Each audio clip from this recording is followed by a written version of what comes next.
Praise the lord.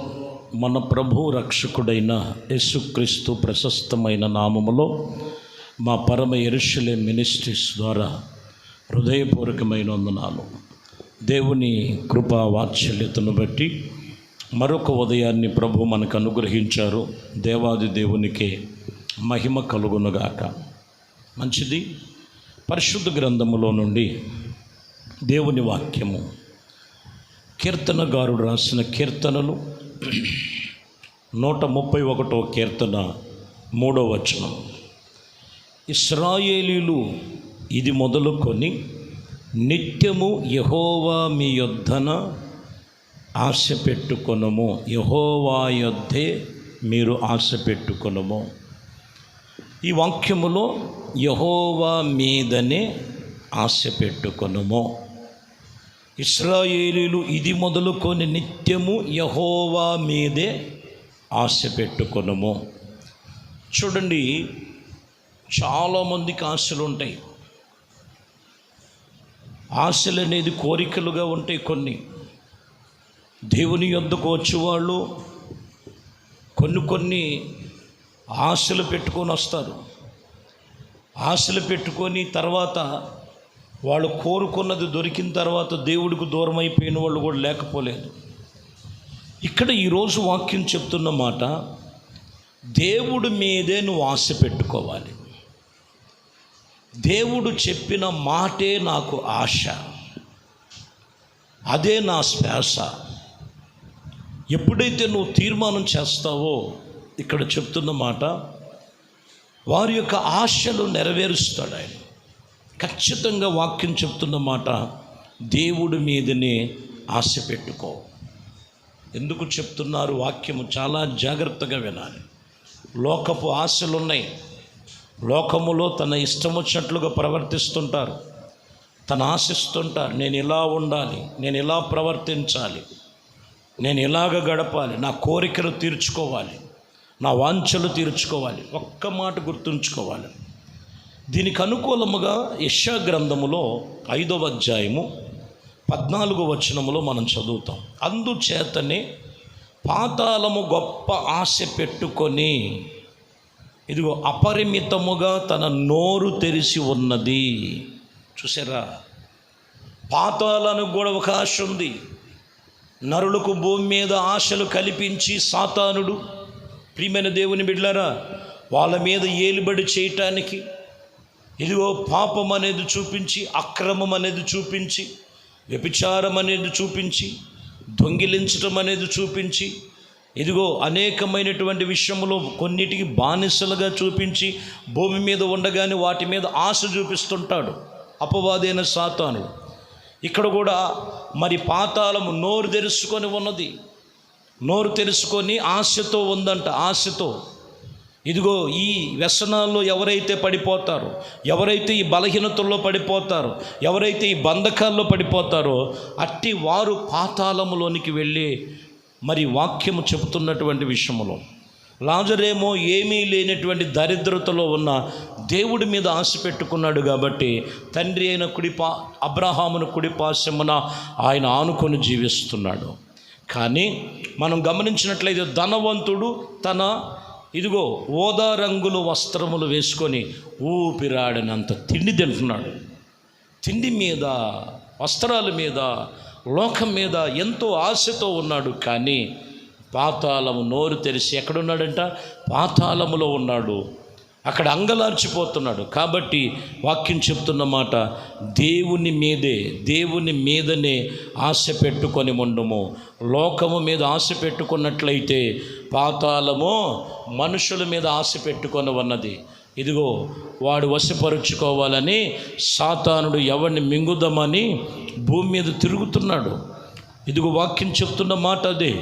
ఆదికాండములో మనం చదివితే 4వ అధ్యాయము 7వ వచనం, నీ సత్క్రియలు చేసిన ఎడల నీ తల పైకెత్తుకొను వా, నీవు సత్క్రియలు చేయని ఎడల ఇదిగో నీ వాకిట పాపము పొంచి ఉన్నది. చూడండి, ఇక్కడ గమనించినట్లయితే కయ్యోను ఏబేలును మనం చూడొచ్చు. కయ్యోను ఏబేలు తన తమ్ముడు తన సత్క్రియ చేశాడు. అందుకని తల పైకెత్తుకోగలిగాడు దేవుని ఎదుట. కానీ కయ్యోనును మనం చూస్తే సత్క్రియలు చేసుకోలేకపోవటం వలన ఏమి పొంచి ఉన్నదంట? పాపము పొంచి ఉంది. నరుడు జీవితంలో పాపం పొంచి ఉండటానికి మనం గమనించాలి. దేని మీద ఆశో చూపిస్తుంటాడు. నువ్వు ఖచ్చితంగా దేవుడి మీదే ఆశ కలిగి ఉండాలి. దేవుని వాక్యం మీద ఆశ కలిగి ఉండాలి. 6 దినాలు పనిచేసి 7వ దినము దేవుని మందిరమునకు వెళ్ళే విషయంలో ఆశ కలిగి ఉండాలి. కొంతమందికి ఇదిగో వారు ఇష్టమొచ్చినట్లుగా ప్రవర్తిస్తారు, కానీ దేవుడు మందిరానికి రావటానికి ఆశపడరండి. దేవుడు వాక్యములు పంపిస్తున్నటువంటి విషయంలో కాసేపు దేవుని వాక్యము నేను వినాలి, కాస్త నెమ్మది కలిగే మాటలు అనే మాటలు వినటానికి ఆశపడరు. కానీ పనికి మాలిన చెత్త చెదారమంతా కూడా పాడు చేసి నరకములోనికి తీసుకెళ్ళిపో వాటి మీద ఆశపడుతుంటారు. నీ వాక్యట పాపము పొంచి ఉంది. నీ తల పైకెత్తుకోవాలంటే మొదటిగా నువ్వు సత్క్రియ చేయాలి. అంటే నువ్వు దేవుడి మీదే నువ్వు ఆశ కలిగి ఉన్నట్లయితే ఆయన వాక్యం చెప్తున్నటువంటి మాట, ఇదిగో నిన్ను తల పైకెత్తుకునేటట్లుగా చేస్తాడు ఆయన. ఆదికాండములోనే 3వ అధ్యాయములో 16వ వచనములో మనం చూడవచ్చు. ఆయనను స్త్రీతో నీ యొక్క ప్రయాసమును నీ గర్భమును వేదనలో నేను మిక్కిలి హెచ్చించను, వేదనతో పిల్లలు కందువు. ఇక్కడ గమనించాలి, నీ భర్త ఎడల నీకు వాంఛ కలుగును, అతడు నిన్ను ఏలునని చెప్పాను. చివరి మాటలో ప్రాముఖ్యం. నీ భర్త ఎడల నీకు వాంఛ కలుగునంటే నీ భర్త నీ మీద ఆశ పెట్టుకొని ఉంటారు. వాంఛ అనే మాట ఆశ కలిగినట్లు. చాలా జాగ్రత్తగా గమనించాలి. స్త్రీ చూడండి, స్త్రీ తన భర్త మీదే ఎక్కువగా వాంఛ అంటే ఆశ. ఎలాంటోడన్నా అవనివ్వండి, భర్త మరి వచ్చేంత వరకు ఆయన ఎటువంటి పరిస్థితుల్లో ఉన్నా కానీ అన్నీ కూడా వాళ్ళకి చక్కపెట్టి ఇదిగో అలాగూ చేయాలని ఎంతో ఓర్పుతో సహనంతో ఆశతో ఉంటారండి స్త్రీలు. ప్రారంభంలోని దేవుడు చెప్పాడు, ఇదిగో నీ భర్త మీద నీకు వాంఛ కలుగును అంటే ఆశ కలుగుద్ది. గర్భమును దాల్చి ఒక బిడ్డకు తల్లిని జన్మనిచ్చి కుటుంబమునకు కావలసినటువంటి ప్రతి విషయములు ఆమె చేస్తూ స్త్రీ జన్మము జరిపిస్తూ ఇదిగో జ్ఞానవంతురాలుగా పవిత్రురాలుగా తన కుటుంబమును కట్టుకునే విషయములో భర్త మీద ఆశ కలిగి ఉన్నట్లుగా వాంఛ కలిగినట్లుగా రాయబడి ఉంది. ప్రియమైన దేవుని బిడ్డలారా, ఈరోజు భార్య భర్త కుటుంబం అంతా కూడా దేవుడి మీదనే ఆశ కలిగి ఉండాలి. ఎందుకంటే నిన్ను ప్రారంభ దశలో ప్రభు నిన్ను అలాగున ఆయన మీదే నిబంధన చేసుకోమని లేఖనాలు హెచ్చరిక చేస్తున్నారు. ద్వితీయోపదేశ కాండములో 24వ అధ్యాయము 15వ వచనాన్ని మనం చదువుతున్నాం. ఇక్కడ మనం గమనించినట్లయితే సూర్యుడు అస్తమించు కమ్మున మునుపే వాని క్రియలు వాని వలె వాడు ఇదిగో భేద అయిన వాడు గనుక దాని మీదే ఆశ పెట్టుకొనెను. ఇదిగో వాటి విషయములో నిన్ను బట్టి యెహోవాకు మొరపెట్టుచున్నానని చెప్పాను.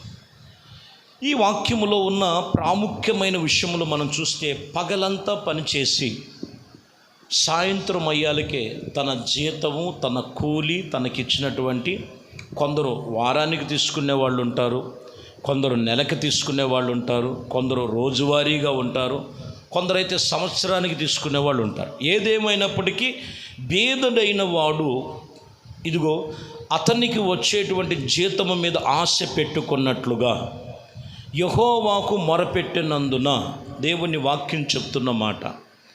దేవుడు సన్నిధిలో మనము ప్రతి విషయములో ఆశ కలిగిన వారమై ఉండాలి. ఈరోజు అంశము మీదే ఉండాలి. అంశము మనం చెప్తున్న మాట, దేవుడు మీదనే నువ్వు ఆశ పెట్టుకొనమో, దేవుడి మీదనే నువ్వు ఆశ పెట్టుకొనమో నీ ప్రతి ఆశను ఆయన తప్పక నెరవేర్చగలిగిన దేవుడు. ఆయన పేరు నజరేయుడైన యేసు. కీర్తన గ్రంథములో 146వ కీర్తన 5వ వచనాన్ని చదువుదాం. ఎవనికి యాకోబు దేవుడు సహాయకుడగును, ఎవడు తన దేవుడైన యెహోవా మీద ఆశ పెట్టుకొనునో వాడు ధన్యుడు. చూసారా, యాకోబుకి సహాయం చేశాడు దేవుడు. అలాగనే ఇక్కడ యాకోబును పోల్చి మాట్లాడుతూ, ఎవడైతే దేవుని మీద ఆశ పెట్టుకున్నవాడే ధన్యుడు. చాలామంది చూడండి, ఎన్నో ఆశలు ఉంటాయి. నా పిల్లల మీద ఆశ పెట్టుకున్నా, మనవళ్ళ మీద ఆశ పెట్టుకున్నా, మనవరాళ్ళ మీద ఆశ పెట్టుకున్నా, ఇదిగో నా చిన్నోడు, నడిపోడో, పెద్దోడో, లేకపోతే ఇంకొకడో, భర్త మీద భార్య, ఇలాగ మనం చూస్తే మొదటిగా మనం గమనించాలి ప్రియమైన దేవుని బిడ్డలారా, యెహోవా మీద నేను ఆశ పెట్టుకున్న వాడే ధన్యుడు. నెమ్మదిగా జీవిస్తారు. కొందరిని మనం చూస్తే వాళ్ళ ఆశలన్నీ అనగారిపోయినాయి. వాక్యం చెప్తున్నటువంటి మాట ప్రియమైన దేవుని బిడ్డలారా, వాక్యములో రాయబడినటువంటి విషయములు చాలా జాగ్రత్తగా గమనించి, లేఖనములు సెలవిచ్చినటువంటి మాటల ప్రకారముగా మనం ఆత్మ సంబంధముగా నడుచుకునే విషయంలో జాగ్రత్తగా ఉండాలి. ఆయన మీదే మనం ఆశ కలిగి ఉండాలి. ఈరోజు దేవుడి మీద ఆశ పెట్టుకునేటువంటి అనుభవాలు ఎందరిలో ఉన్నాయి. దేవుడే మనకు ఆశ. నీవు ఆయన మీద ఆశ పెట్టుకో. ఆశపడిన నీ జీవితాన్ని సిగురింప చేసి, ఫలింప చేసి, ఆశీర్వాదముగా నిన్ను, నీ కుటుంబాలను ఆయన మార్చునుగాక. ప్రార్థన చేద్దాం. పరిశుద్ధుడా, ప్రేమ కలిగిన తండ్రి, దయగలిగిన మా ప్రభువా, మీ ఘనమైన శ్రేష్టమైన నామానికి స్తుతులు చెల్లిస్తున్నాం. మీ కృపా దయా సంకల్పమును బట్టి ఇదిగోనైనా యెహోవా మీదనే, దేవుడి మీదనే ఆశ పెట్టుకోవాలని వాక్యం చెప్తుండగా, ప్రతి ఒక్కరు కూడా మీ మీద ఆశ కలిగి మీ మీదే నిలిచినటువంటి ధన్యతలో మీ కృపలో నడిపించమని నజరేయుడైన యేసుక్రీస్తు నామములో ప్రార్థించి వేడుకొనుచున్నాము తండ్రి. ఆమేన్, ఆమేన్. ప్రభు మిమ్మల్ని దీవించి ఆశీర్వదించు.